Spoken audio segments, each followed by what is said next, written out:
Hey everyone, so here we are back with our NTSC portion, and our today's topic will be consumer and legal awareness and right to information. So as if basically कि हम लोग NTSC fight करते हैं, ऐसे इसका जो हमारा basic stress रहता है वो NTSC के लिए रहता है ना। और NTSC में भी पहले हमें स्टेज 1 के लिए क्रैक करना होता है, उसके बाद में हम स्टेज 2 के लिए एलिजिबल होते हैं। तो जब स्टेट फर्स्ट की बात होती है तो आप लोगों को सबको बहुत अच्छे से पता है कि जो स्टेट 1 का या स्टेज 1 का जो पेपर रहता है, हमारा स्टेज 1 का जो पेपर रहेगा वो स्टेट बोर्ड बनाता है ना। Like for if you have to say कि राजस्थान का हुआ तो राजस्थान गवर्नमेंट बनाएगी, राजस्थान एजुकेशन बनाएगा, RBSC बोर्ड बनाएगा। अगर गुजरात का हुआ तो गुजरात बोर्ड बनाएगी, गुजरात एजुकेशन बोर्ड बनाएगा। महाराष्ट्र का हुआ तो महाराष्ट्र एजुकेशन बोर्ड बनाएगा। तो ये बेसिकली आपको पता है। तो आप एक चीज़ हमेशा ध्यान रखोगे कि हम जो भी चैप्टर पढ़ते जा रहे हैं, अगर उसका डेटा हमारे CBSE वाली NCERT और स्टेट बोर्ड वाले NCERT से मैच नहीं करता है, चाहे स्टेट बोर्ड ने गलत बता रखा हो या सही बता रखा हो, हमें उसको एग्जामिन नहीं करना। बस हमें किसे फॉलो करना है, हमेशा स्टेट बोर्ड वाले टॉपिक्स को। Okay, so do always remember कि आपको करना क्या है। आपको हमेशा ही जब हम NTSC के लिए फोकस करते हैं, स्टेज 1 के लिए फोकस करते हैं, तो हमें स्टेट बोर्ड की सारी बुक्स को बहुत अच्छे से गो थ्रू करना होता है। वहाँ का जो डेटा होता है हमारे लिए वही सही होता है, ठीक है। तो जब अब हमारा नेक्स्ट टॉपिक है हमारे पास consumer and legal awareness and right to information. अब मैंने हमेशा क्या बोला है कि जब भी टॉपिक स्टार्ट करना होता है, लेसन स्टार्ट करना होता है, तो हम लोग क्या करते हैं, सबसे पहला टॉपिक हमारा क्या करते हैं, हम लोग लेसन के हेडिंग को ही क्वेश्चन मार्क लगा देते हैं, है ना। तो यहाँ पे हम लोग कंज्यूमर को क्या कर देंगे, एक क्वेश्चन मार्क लगा देंगे। तो जब हम कंज्यूमर को क्वेश्चन मार्क लगाते हैं तो दिमाग में आता है ना कि कंज्यूमर क्या होता है, ठीक है। तो कंज्यूमर बेसिकली बेटा क्या होता है कि कंज्यूमर एक पर्सन होता है, ठीक है, जो कमोडिटी या सर्विसेज को खरीदता है और उसे यूटिलाइज करता है, ठीक है। कंज्यूमर की बात में अगर मैं करूँ तो कंज्यूमर एक पर्सन होता है मार्केट प्लेस के अंदर जो किसी भी सामान को या सर्विसेज को खरीदता है, परचेस करता है, उसके लिए एक वैल्यू पे करता है, ठीक है, और उससे यूटिलिटी गेन करता है। मतलब कुछ ये टर्म्स है जिन पे आपको फोकस करना पड़ेगा। कंज्यूमर हमें कहाँ मिलता है, मार्केट प्लेस में मिलता है। मार्केट प्लेस में ये क्या करता है, उस कमोडिटी के लिए एक वैल्यू देता है रिटर्न में, ठीक है, वो पे करता है। और उस चीज़ को खरीदने के बाद में, ठीक है, खरीदने के बाद में ये क्या करता है, उससे यूटिलिटी गेन करता है, ठीक है। तो कंज्यूमर क्या होता है, किसी भी चीज़ को कंज्यूम करने वाला इज़ अ कंज्यूमर, ठीक है। आपने कोई भी सर्विस दी, आपने लाइक फॉर एग्जांपल एक बार्बर है, ठीक है, वो अपने पास वो एक सर्विस दे रहा है हेयर कट की या हेयर मसाज वगैरह की। तो बीइंग अ कंज्यूमर हम लोग क्या करेंगे, वो हेयर कट या हेयर मसाज उससे यूटिलाइज करेंगे, है ना। So you need to always understand कि वो सर्विस भी हो सकती है या फिर कोई पर्टिकुलर गुड भी हो सकता है ना। तो कंज्यूमर को तो बहुत इजीली तुम्हें समझ आता है कि लाइक हम गए टॉफ़ी लेने तो हम क्या हुए, हम कंज्यूमर्स हुए। If you are going to buy that chocolate and pay some amount of money to the seller, और उसके बाद में हमने उस टॉफ़ी को खा लिया, चॉकलेट को खा लिया, तो हम कौन हुए, कंज्यूमर हुए। अब यही चीज़ अगर डिफरेंस हो जाएगी, अगर मानो मैंने चॉकलेट का पूरा बॉक्स लिया और मैंने उसको 150 में परचेस किया और 170 में उसको सेल कर दिया, तो मैं कंज्यूमर नहीं हूँगी। अगर मैं उसको कंज्यूम करती हूँ उस चीज़ को ख़रीदने के बाद में, तो ही मैं कंज्यूमर बनूँगी। ओके, तो बहुत पहले की बात बता देती हूँ, बहुत पहले, ठीक है, जब पुराने टाइम की बात करते हैं हम, एंशिएंट टाइम में जब हमारे पास मार्केट प्लेस होता था तो वो कैसा होता था। आज आप जो मॉडर्न फॉर्म ऑफ करेंसी देखते हो, आज हमारे फ़ोन के अंदर नेट बैंकिंग वगैरह सारी चीज़ें, मतलब तुम लोग तो इतने एडवांस हो गए हो कि तुम्हें स्कूल जाने की ज़रूरत ही नहीं पड़ती है ना। घर पे बस मोबाइल लैपटॉप्स खोले और अपनी क्लासेस अटेंड कर लो। तुम तो इतना हाईटेक हो चुके हो। मतलब when we were in school days हम तो बस ऐसे सोचते थे कि यार काश एक दिन की परमिशन मिल जाए घर वालों से, मस्ती से रेस्ट करूँगा, वो सब्जेक्ट का टेस्ट नहीं देना पड़ेगा, ऐसे सोचते थे हम लोग तो, ठीक है। तो अब हम लोग और उससे भी पुराने टाइम पे लेके जा रहे हैं हम मुझसे भी। मतलब आज तो जो मॉडर्न फॉर्म ऑफ करेंसीज हम देखते हैं या ऑन बोलते हैं ना नेट बैंकिंग अगर हम यूज़ करते हैं, ऑनलाइन क्रेडिट्स जो हम यूज़ करते हैं, तो उस सब के भी पहले के सिस्टम पे हम जाते हैं। जब करेंसी जो आज हम पेपर मनी वगैरह देखते हैं, कॉइन्स देखते हैं, उससे पहले क्या था, गोल्ड और सिल्वर को यूज़ किया जाता था। और उससे भी बहुत साल पहले अगर हम चले जाते हैं, ठीक है, नियरली थाउजेंड्स ऑफ ईयर्स पहले अगर हम चले जाते था, तो हमें क्या मिलता है, एक सिस्टम कहलाता है बार्टर सिस्टम। अब बार्टर सिस्टम में एक्चुअली होता कुछ नहीं है, बहुत इजी सा है बार्टर सिस्टम। तो बार्टर सिस्टम में आप क्या समझोगे कि इसके अंदर होता है डबल कोइंसिडेंस ऑफ वांट।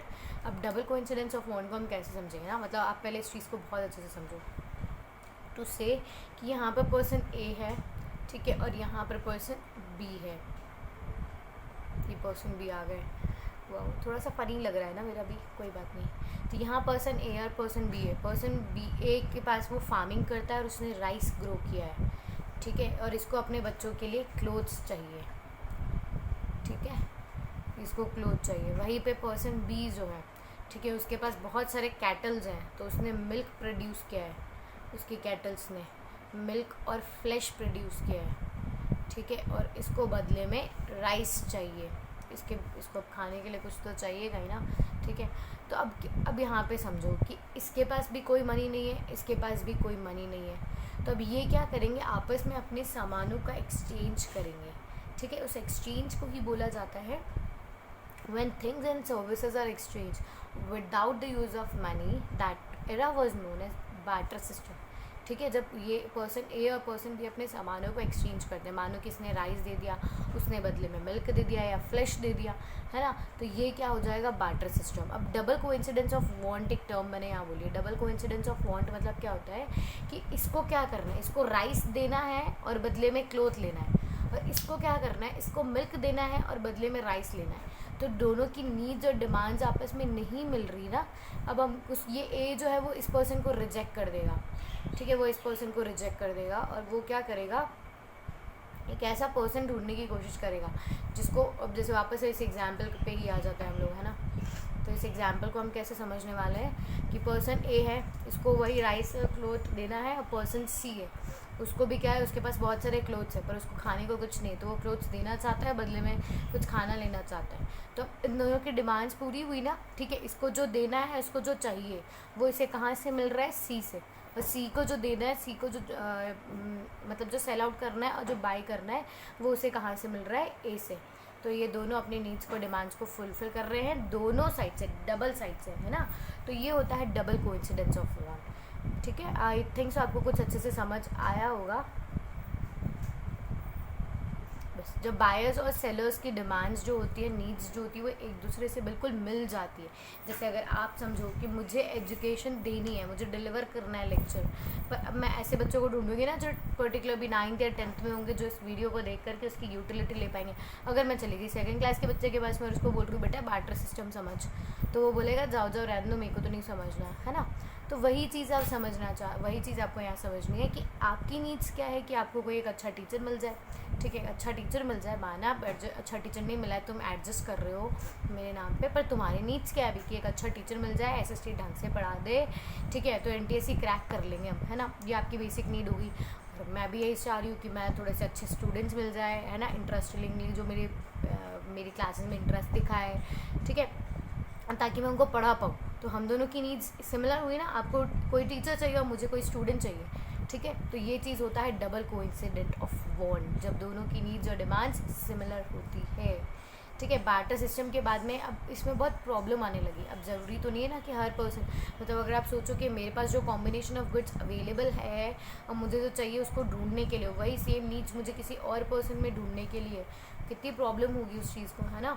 तो अब डबल कोइंसिडेंस ऑफ वांट जो था बेटा, वो इस सिस्टम का सबसे बड़ा ड्रॉबैक था कि लोग हमेशा ऐसे चॉइस ऑफ लोग जो थे वो कभी इजीली मिल नहीं पाते थे। इसकी वजह से मतलब उस टाइम पे एक्सचेंज करना गुड्स और सर्विसेज को बहुत मुश्किल हो जाता था, ठीक है। तो फिर इसको हटा करके फिर बाद में लोग जो थे वो प्रीशियस कमोडिटीज़ को भी यूज़ करने लगे, गोल्ड, सिल्वर एंड काउ भी as a form of medium of exchange use किया जाता था, ठीक है। अब पर फिर लोगों ने पता है कितनी स्मार्टनेस दिखाई। अब खुद सोचो कि आज आपके घर में जो 1 रुपये का कॉइन है, 2 रुपये का कॉइन है, 5 रुपये का है, 10 रुपये के कॉइन्स हैं, अगर वो गोल्ड के बने होते तो अपन क्या करते, सब सारे करते आए, तो मैं तो करती ठीक है, मैं उस गोल्ड को मेल्ट कर लेती और उसके बाद में अपने इसलिए ज्वेलरी बनवा लेती, है ना। तो वही चीज़ लोगों ने करना स्टार्ट किया कि उसको करेंसी के फॉर्म में ना यूज़ करके उन वैल्यूएबल सब्सटेंसेस को मेल्ट करके उनको अपने पास स्टोर करना स्टार्ट कर दिया था, तो करेंसी फ्लो में नहीं आ रही थी। तो ये भी एक ड्रॉबैक हो गया था, ठीक है। फिर उसके बाद में उन्होंने क्या किया, अब फिर धीरे धीरे विद टाइम उन्होंने ऐसे मेटल्स का यूज़ करना स्टार्ट किया जिनकी अपने आप खुद में कोई वैल्यू नहीं, मतलब इवन जो 1 रुपये कॉइन है या 1 रुपये में आपने जो इवन जो देखा 25 पैसे के जो कॉइन्स होते हैं वो सब क्यों बंद हुए? ठीक है, वही ना कि लोग उनको मेल्ट कर लेते थे और फिर उनको टंगस्टन वगैरह इनको बेचते थे, तो इस 25 रुपये वगैरह के कॉइन को फिर ज़्यादा गवर्नमेंट को यूज़फुल नहीं होते थे, इसलिए अभी 1 रुपये का कॉइन चलता है। आप चाहे 1 रुपये के कॉइन को मेल्ट करो तो उसको जब आप मेल्ट कर दोगे तो उसकी वैल्यू 10 पैसे जितनी भी नहीं बचेगी। ओके, तो चलो बहुत हम लोगों ने इसके बारे में बहुत ज़्यादा ही पढ़ लिया। बार्टर सिस्टम क्या होता है, पहले के टाइम पे कॉइन्स गोल्ड और सिल्वर चलते थे, अब क्या, अब हम लोगों ने धीरे धीरे विथ फ्लो हम लोगों ने पेपर करेंसी और इवन डिजिटल करेंसी भी हमने यूज़ करना स्टार्ट कर दिया है। ओके, बिटकॉइंस भी आपने सुना होगा डिजिटल करेंसी के फॉर्म में, है ना। फिर हम बात करते हैं consumer refers to an individual. अब हम वापस एक कंज्यूमर की डेफिनेशन को समझ लेते हैं। ठीक है, कंज्यूमर क्या होता है बेटा? Consumer refers to an individual who purchases and consumes goods and services by paying their value। ये चीज़ मैंने अभी आपको समझाई थी कि कंज्यूमर एक ऐसा पर्सन होता है, इंडिविजुअल होता है जो सामान खरीदता है, उसके बदले में कुछ ना कुछ पे करता है, उसके बाद में उन सामान और सर्विसेज की यूटिलिटी, उसकी वैल्यू को यूज़ कर लेता है। ठीक है, उससे यूटिलिटी गेन करता है। अब इसके बाद में क्या होता है? According to consumer act of 1986 a consumer is an individual. ठीक है, मतलब हु इज़, मतलब इंडिविजुअल हु। अब आपको ये चीज़ आगे मैं पॉइंट समझाने वाली हूँ। अब आपको पर्टिकुलरली क्या चीज़ है कि अब होने क्या लगा था, आप वापस से अपने वाले टाइम से याद करने लगो, जब धीरे धीरे मतलब काफ़ी अच्छा बिजनेस वगैरह होने लग गया, कंट्रीज़ जब इंडिपेंडेंट होने लगी। ठीक है, अब वो क्या करने लगी बेटा कि वो अपने क्या बोलते हैं, मतलब आप इस चीज़ को ऐसे समझोगे कि अब जैसे ब्रिटिशर्स थे वो इंडिया में क्यों आए थे? वो बेसिकली ट्रेड करने के लिए आए थे, पोर्टुगीज़ वगैरह लोग सारे ट्रेड करने आए थे और धीरे धीरे फिर इन्होंने इंडिया को एक्सप्लॉइट करना स्टार्ट कर दिया था, है ना। तो अब कंज्यूमर के साथ ऐसा ही हो रहा था कि पहले तो वो अपनी, ठीक है, पहले उसके साथ सही होता, मतलब कहीं ना कहीं कंज्यूमर का बहुत एक्सप्लॉइटेशन होता है हमारे मार्केट्स के अंदर। ठीक है, तो कंज्यूमर के उसी एक्सप्लॉइटेशन से उसको प्रोटेक्ट करने के लिए गवर्नमेंट ने क्या किया? कंज्यूमर प्रोटेक्शन एक्ट बना दिया। तो कंज्यूमर प्रोटेक्शन एक्ट पास हुआ था 1986 में। कंज्यूमर एक्ट कब पास हो रहा है? 1986 में। अब उसने भी कंज्यूमर की एक डेफिनेशन दी है। ठीक है, उसने कंज्यूमर के राइट्स डिफाइन किए, उसने कंज्यूमर की ड्यूटीज़ डिफाइन करी, तो हम लोग अभी उनको डिस्कस कर लेंगे। ओके, तो यहाँ पे अगर हम लोग आ जाते हैं तो ये क्या है?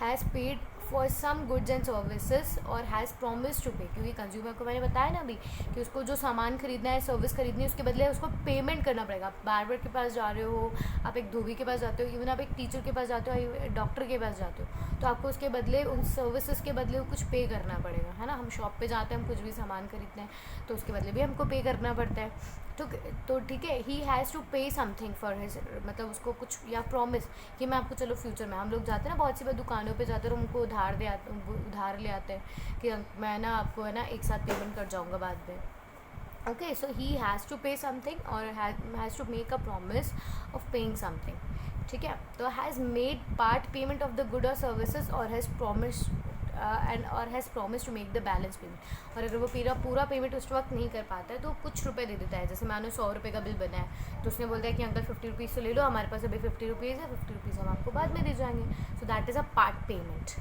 ठीक है, he has promise to make the payment on due date. फिर ऐसा होता है ना कि हमारे घरों में से, हमारे साथ भी होता है, बहुत सारी शॉप्स होती है जहाँ पे पापा वगैरह, मम्मी वगैरह मंथली पेमेंट करते हैं। ठीक है, इवन आपके जो, आप लोग हॉस्टल्स वगैरह में अगर रहते हो तो आपके कैंटीन्स वगैरह का बहुत सा हिसाब होता है जो मंथली वो डायरी में लिखता जाता है और फिर आप उसका मंथली पेमेंट करवा देते हो अपने पेरेंट्स जब आते हैं, है ना। तो ये तो अकॉर्डिंग टू दिस कंज्यूमर कि ऐसा पर्सन है, ठीक है, जो कमोडिटी परचेज़ करता है, सर्विसेज परचेज़ करता है और बाद में उससे बेनिफिट उठाता है। अब मान लो बहुत भूख लगी है तो आपने क्या किया, कचौरी समोसे ले आए आप।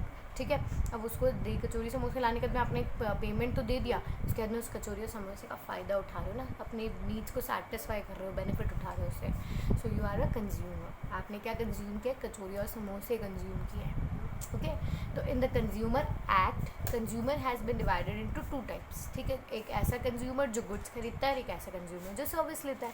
जैसे मानो आपने यही चीज़ थी, अब जब डॉक्टर के पास जाते हो तो आप डॉक्टर से दवाई लेते हो, मतलब हम डॉक्टर से इलाज लेते हैं ना, केवल उनसे उनकी सर्विस ले रहे हैं, तो वो कंज्यूमर ऑफ सर्विस हो गया। पर उसने वही चीज़, हम लोग किसी मेडिकल स्टोर पे जा रहे हैं, ठीक है, केमिस्ट के पास जा रहे हैं हम लोग, तो हम उस केमिस्ट से दवाई लेकर के आ रहे हैं, उसके बदले में उसको पैसा दे रहे हैं। ठीक है, तो यहाँ उसने हमें सर्विस नहीं दी, यहाँ उसने सर्विस के साथ में हमें गुड्स भी दिए हैं।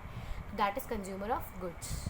Okay, now coming two reasons of exploitation of consumer, कि भाई अभी हमने बात करें कि कंज्यूमर प्रोटेक्शन एक्ट बनाना पड़ेगा।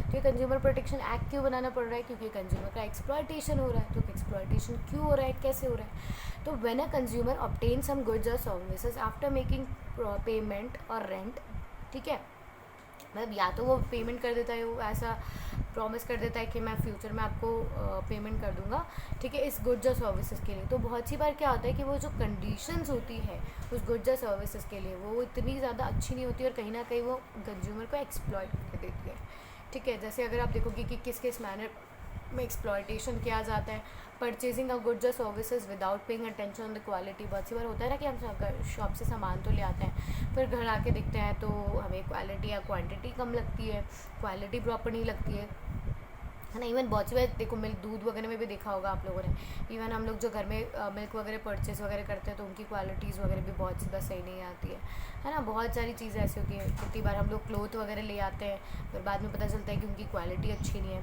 Okay, not selecting the right good or service due to the availability of various types of goods and services. अब क्या होता है कि जब हम शॉप पे जाते हैं तो हमने देखा कि बहुत सारे आइसक्रीम के फ्लेवर्स पड़े थे, ठीक है, हम एक ले आए और बाद में लेकर के आके उसको जब खाने की कोशिश करते हैं तो पता चलता है कि फ्लेवर ही अच्छा नहीं है। तो ये क्या होता है, हम बहुत सी बार सिलेक्शन सही नहीं कर पाते हैं। लैक ऑफ कंप्लीट रिटर्न और अनरिटर्न। जैसे मानो कि फॉर एग्जांपल अब आपने कोई चीज़ खानी है और आप वेजिटेरियन हो, ठीक है, अब आप गए और आपने वो केक पीस जो आते हैं या बिस्किट्स वगैरह आते हैं आपने वो ख़रीदने की कोशिश करी, ठीक है, उस पर लिखा नहीं था, उस पर कुछ भी नहीं लिखा था कि वो वेजिटेरियन है ना नॉन वेजिटेरियन है, ठीक है, पर अब मानो उसके अंदर कुछ एसेंस नॉन वेजिटेरियन चीज़ों का यूज़ किया गया था, तो क्या होगा, वो हमारा एक्सप्लॉयटेशन हुआ, because we are pure vegetarians, है ना। ब्रीफ अनरिटन एडवर्टीजमेंट, या बहुत सी बार इवन पता है क्या होता है, हम लोग अनरिटन इन्फॉर्मेशन के बारे में या मतलब बहुत सी चीज़ें हमसे हाइड की जाती है। आप लोगों ने कितना सुना होगा, बहुत सारे ऐसे ब्रांड्स है जो अपने वो क्या क्या प्रोडक्ट्स यूज़ करते हैं बनाने में, गुड्स को बनाने में, वो कभी डिक्लेयर नहीं करते, तो वो अनरिटन इन्फॉर्मेशन हुई। Brief unwritten advertisement presents on the packing of good. Belief मतलब जैसे वो होता है ना कि आपने सुना होगा ऐसे, इसको ले लो हाइट बढ़ जाएगी, इसको ले लो मोटापा कम हो जाएगा, इसको ले लो गोरे हो जाओगे फेयर एंड लवली वगैरह लगाने वगैरह से, ठीक है। तो ये सारी चीज़ें कि हम जो उस एडवर्टाइजमेंट पे लिखा होता है उसको हम लोग मान करके यकीन कर लेते हैं। जैसे आपने वो चॉकलेट वगैरह के भी खाए होंगे, मतलब है ना, भूख लगती है तो वो पता नहीं हीरोइन जैसे बिहेव करता है, फिर उसके बाद वो चॉकलेट खा लेता है तो वो नॉर्मल हो जाता है इंसान वापस। तो ऐसे ऐसे चीज़ें हम लोगों ने बहुत, एक रेड बुल वगैरह आते हैं तो मतलब उसमें विंग्स वगैरह आ जाती है, तो हम सारी चीज़ें उनको बहुत से लोग जो है उन पर बिलीव कर लेते हैं, है ना, ठीक है। इलिटरेट कंज्यूमर्स, अब इलिटरेट कंज्यूमर्स के साथ आप हालत देखो बेटा कि उन लोगों को पढ़ना नहीं आता, है ना, और वो मानो किसी मेडिकल शॉप पे गया, किसी भी कुछ भी उन्होंने सामान लिया, वो एक्सपायर्ड होगा तो वो उन्हें पता भी नहीं चलेगा, है ना, कि वो एक्सपायर्ड है या नहीं है। सो इन मैनर्स के अंदर एक कंज्यूमर के साथ एक्सप्लॉयटेशन हो सकता है, ओके। फिर उसके बाद में अभी तो बहुत सारे हैं, अभी तो हमें और पढ़ना है। तो अभी आगे क्या है, नॉट रिसीविंग एनी रिसिप्ट और बिल, मतलब आपने कोई मानो कि आपने फ़ोन वगैरह ख़रीदा और उसके बदले में उसने आपको रिसिप्ट नहीं दिया, तो रिसिप्ट नहीं दिया, घर जाके देखते हो कि यार ये तो डैमेज आ गया या ये फिर सही से परफॉर्म नहीं कर रहा, तो हम जाते हैं उसको बोलने शॉपकीपर को कि आपने तो हमें गलत दे दिया सामान, तो बोलता है बिल दिखाओ, और वो बिल अगर होता ही नहीं है हमारे पास। बहुत से केसेस में हम बिल लेना भूल जाते हैं, हम जल्दी जल्दी चले जाते हैं, या वो भी चालाक होता है शॉपकीपर, तो बिल देता ही नहीं है। तो ये एक मैनर होता है जिसके अंदर वो हमसे ख़राब गुड्स हमें सेल करके बच सकता है, ठीक है, अपने लॉस से बच सकता है। Consumer not complaining in return और इन रिक्वायर्ड फॉर्मेट अगेंस्ट। और बहुत सी बार क्या होता है, देखो आपको भी अच्छे से पता होगा कि हम बहुत सी बार क्या करते हैं, मानो कि 100 200 300 रुपये की ऐसे कोई चीज़ लेकर के आए, वो नहीं चल रही है, 2-3 दिन हमने उसका यूज़ लिया, उसके बाद वो ख़राब हो गई, तो हम लोग क्या करते हैं, उस चीज़ की कंप्लेन नहीं करते, हम इग्नोरेंट हो जाते हैं कि चलो छोड़ो यार, अब कौन जाए इसके पीछे इतनी बकवास करने, है ना। इवन आपको पता है, मैं आपको एक चीज़ बताती हूँ, आप लोगों ने कभी इस चीज़ की नोटिस नहीं किया होगा इस चीज़ में, कि हम लोग जब जनरली मॉल्स वगैरह में जाते हैं बेटा, तो वहाँ मैक्सिमम गुड्स की जो प्राइस होती है वो 99 रुपीज़ होती है ना। मतलब इस चीज़ के लिए काफ़ी बड़े कोर्ट केस वगैरह चले थे, मैं आपको वो चीज़ बता देती हूँ एक होटल्स का, और इसका मैं एक बहुत अच्छे से एग्जांपल देना चाहूँगी आपको, कि वहाँ मैक्सिमम चीज़ें 99 की है। मानो कि आपका जो बिल बना है वो 2998 का बना है, आपने उसको 3000 रुपीज़ दिए, ठीक है। अब वो उसने आपको 2 रुपीज़ आपको एक्सचेंज में कॉइन्स में देना चाहिए, पर बहुत सी बार पता है उन लोगों के पास क्या होती है, साइड में टॉफ़ी का बॉक्स पड़ा होता है, ठीक है, वो चेंज नहीं होता उन लोगों के पास, तो उठा करके 2 टॉफ़ी दे देते हैं आपको, है ना। ठीक है, आपने इस चीज़ का नोटिस नहीं किया होगा कि अब उसने आपको 2 रुपए की तो वो टॉफ़ी दे दी, उसका बिल था 98 का। अब उसके सामने उसके पास जो टैक्स बनेगा है ना, वो 2 रुपए का, जो उसने हमें जो 2 रुपए की टॉफ़ी दे दी है, और उसने जो 2 रुपए मतलब उसकी इनकम में शो नहीं किया, क्योंकि आप जो बिल लोगे, आपका बिल जो था 2998 है ना, वो उस पर उसको जो टैक्स देना होगा, ठीक है, वो जो टैक्स देगा वो इसी 2998 पे देगा ना। और ये एक्स्ट्रा 2 रुपीज़ ऐसे करके कितने रुपए सोचो दिन में उसके पास आते होंगे, उस मॉल वाले के पास में, है ना। दिन में कितने रुपए आते होंगे, कितने सारे कस्टमर्स, मतलब आई कंज्यूमर के, और इवन कोविड-19 के वक्त में भी देखो तो एक मॉल में मिनिमम भी पर डे 100 कस्टमर्स तो जाते ही जाते हैं। तो 100 का भी अगर मैं डेली दिन का लूँ तो 200 रुपीज़ 300 रुपीज़ बन गए, है ना। एवरेज हम 500 लेकर करके चलते हैं, तो सोचो मंथ में ओवरऑल उनका टर्नओवर कितना हो जाता होगा। तो वी हैव सीन दिस, और इवन किसी पर्सन ने इसके अगेंस्ट केस भी फाइल किया था बेटा, उस कंपनी को मतलब नियरली वो मंथली उसने मतलब करोड़ों में उसने अपना, ये बोलता ना कि ब्लैक मनी उसने इकट्ठा कर लिया था, क्योंकि वो इन चीज़ों पर टैक्स तो देता नहीं था। 2-2 किसी के 5-5, किसी के 6-6, कभी किसी का 7। और ऐसा नहीं होता बेटा, मॉल्स वगैरह में जो हैवी सिटीज़ वगैरह की जो मॉल्स वगैरह होती है, वहाँ पे आराम से मतलब 2-3 हज़ार लोग आते हैं, ठीक है। तो ये चीज़ें आपको यहाँ पे समझ में आनी चाहिए कि किस तरह से, मतलब एक तो ये चीज़ होती है कि हम लोगों ने तो, हमारी अवेयरनेस नहीं होती, हमारी जागरूकता नहीं होती, और हम इस चीज़ पे ध्यान नहीं देते हैं। और एक और चीज़ अगर आप कभी नोटिस करोगे तो हमारे जो, हमें कितनी बार हम होटल्स वगैरह में जाते हैं, है ना। आज तो चलो जीएसटी लगता है, जीएसटी से पहले वो लोग कितना सारा एक्स्ट्रा वगैरह टैक्सेस वगैरह लगा देते थे, हम लोग खाना वगैरह खाने जाते थे। और आपने देखा है कभी उनका बिल जो होता है ना, वो इस मैनर में बना हुआ आता है, ठीक है, मतलब लाइक 786.12, ठीक है। अब वो इतने ऐसे लोग हैं कि वो इस 12 पैसों को छोड़ेंगे नहीं। तो हम लोग क्या करते हैं इस पेमेंट में, मतलब मैक्सिमम लोग टिप के सोचने में उसमें 800 पे कर देते हैं, ठीक है। या फिर वो लोग क्या पे कर देते हैं, 787 पे, मानो कि 787 पे कर देंगे, चलो टिप भी देंगे, 787 दे देंगे, और रिमेनिंग 88 जो पैसे बचे हैं वो कहाँ जाएंगे, वो धीरे धीरे धीरे धीरे कर करके उनका स्टॉक बन जाएगा ब्लैक मार्केटिंग का, ठीक है, ब्लैक मनी का, क्योंकि वो तो ना उनकी इनकम में शो होता है, ना उनके बिल्स में शो होता है। अभी जो एक्स्ट्रा ऐसा सरप्लस मनी आता जा रहा है वो स्टोर होता जाएगा उनके पास में, ठीक है। तो this is lack of awareness between us. आप मॉल्स वगैरह में हम स्पेशली हम कभी भी जाते हैं तो वहाँ 99 के बिल क्यों लगे होते हैं, 99 का कोई सामान लेकर के आओ तो अब जनरल होता है बेटा कि हम लोग 100 रुपीज़ ही देते हैं, क्योंकि वो हमसे जनरली बोल देते हैं कि हमारे पास 1 रुपये का कॉइन नहीं है, चेंज नहीं है, वगैरह वगैरह, ऐसा, है ना, ठीक है। तो ये चीज़ें भी बहुत ज़्यादा होते हैं कि हम लोग फिर इन चीज़ों पे ध्यान भी नहीं देते हैं। तो a consumer not complaining in return भी हो गया, lack of decision on end of complaints. मतलब इसको अगर समझोगे कि इवन हम लोग बहुत सी बार कंप्लेन भी कर देते हैं। आप कंप्लेन करने के बाद में मैं आपको एक बस यही चीज़ समझाने की कोशिश कर रही हूँ। ये ताज होटल की किसी की ही बात थी कि एक पर्सन वहाँ गया था खाना खाने, मतलब लाइक, ठीक है, ये बहुत आया था इसके बारे में, when we were in school तब की स्टोरी है ये। तो उससे भी वही चीज़ था कि उसका 1000 का बिल बना था या कुछ बना था, और उसने 2 या 3 रुपये उसको वापस से ला करके नहीं दिए गए थे। तो उसने बोला कि ला के दो, मतलब उसका पैसों में हिसाब था, बोले ला के दो मुझे मेरे पैसे, तुमने 12 पैसे बताया, तुम्हें 88 पैसे तो मुझे वापस रिटर्न करने पड़ेंगे, ठीक है। और मतलब वो चीज़ नहीं हुई उसके साथ में, तो उसने क्या किया इन रिटर्न, क्योंकि पैसे तो चलते नहीं है ना अब, तो वो बोले कि नहीं, वो बोले कि ठीक है सर आप 12 पैसे छोड़ दो, तो बोले कि नहीं मैं 12 पैसे क्यों छोड़ूँ, तुम्हारा हिसाब है तुम लो इसको, ठीक है। And that person went to court, मतलब मानते हैं उसको पता है, मतलब 10 ईयर्स लग गए उसको इस चीज़ के लिए लड़ते और ख़ुद को वैलिड प्रूफ करते हुए, ठीक है। जिस दिन वो वैलिड प्रूफ हुआ तो उसने बहुत ज़्यादा पैसे रिटर्न में, मतलब कोर्ट से क्लेम कर लिए, उस होटल से क्लेम कर लिए, पर उसको कितना टाइम देना पड़ा ना खुद का, 10 ईयर्स तक वो कंटिन्यू कोर्ट कचहरियों के चक्कर में चला गया रहा कि भाई मेरे साथ गलत हुआ है, ये इस तरह से गलत परफॉर्म करते हैं, ठीक है। तो वो एक लैक ऑफ डिसीजन होता है बहुत सी बार कि हम लोग इग्नोरेंट हो जाते हैं इन चीज़ों को लेकर के। अनऑर्गेनाइज कंज्यूमर्स, वही चीज़ कि हाँ ठीक है लापरवाह होते हैं, कौन करे 10-15 रुपए के पीछे झपाड़, ऐसी चीज़ें आ जाती है हमारे दिमाग में, और हम लोग उसके अगेंस्ट कंप्लेंट्स नहीं करते हैं। आगे then influence of capitalist entrepreneurs on the government. अब जैसे बड़े बड़े मानो, वही चीज़ अब हो गई ना कि ताज होटल की अगर मैं बात करूँ तो ताज होटल वगैरह आप लोग क्या समझते हो, बहुत तो पैसे होते ही इन लोगों के पास में, ठीक है। और होटल इनके पास पैसे होने के बाद में भी इनकी बहुत अच्छी चलती है गवर्नमेंट वगैरह, कैपिटल, मतलब इनका एक मार्केट कंट्रोल होता है।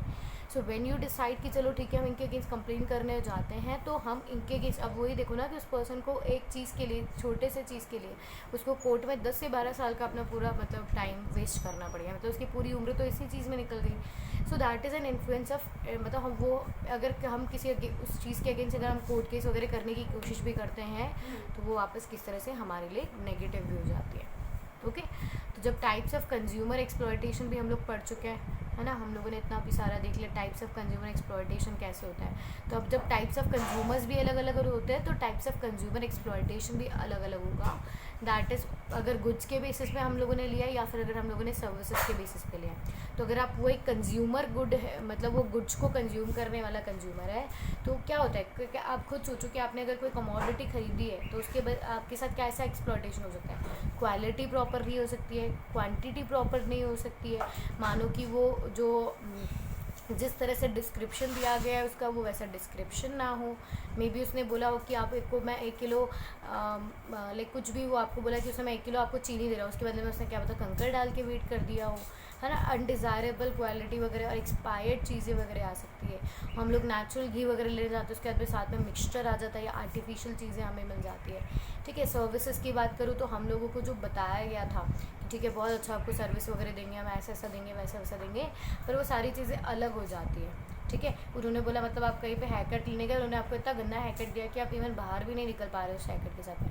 तो वो क्या हुआ, आपका फिजिकल एज वेल एज आपका मेंटल डैमेज भी हुआ।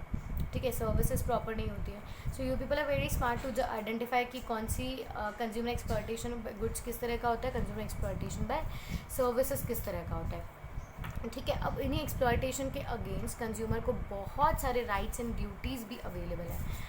So these rights and duties are the topic that we are going to discuss in the next class. So that's it for today, where we have talked about consumer, कि who a consumer is and what kind of consumer exploitations are available in the market, और हमें किस तरह से उनके पीछे aware होना चाहिए। ओके, अब कंज्यूमर के राइट्स एंड ड्यूटीज़ जो हैं वो हम लोग नेक्स्ट वीडियो लेक्चर में डिस्कस कर लेंगे। So thank you everyone.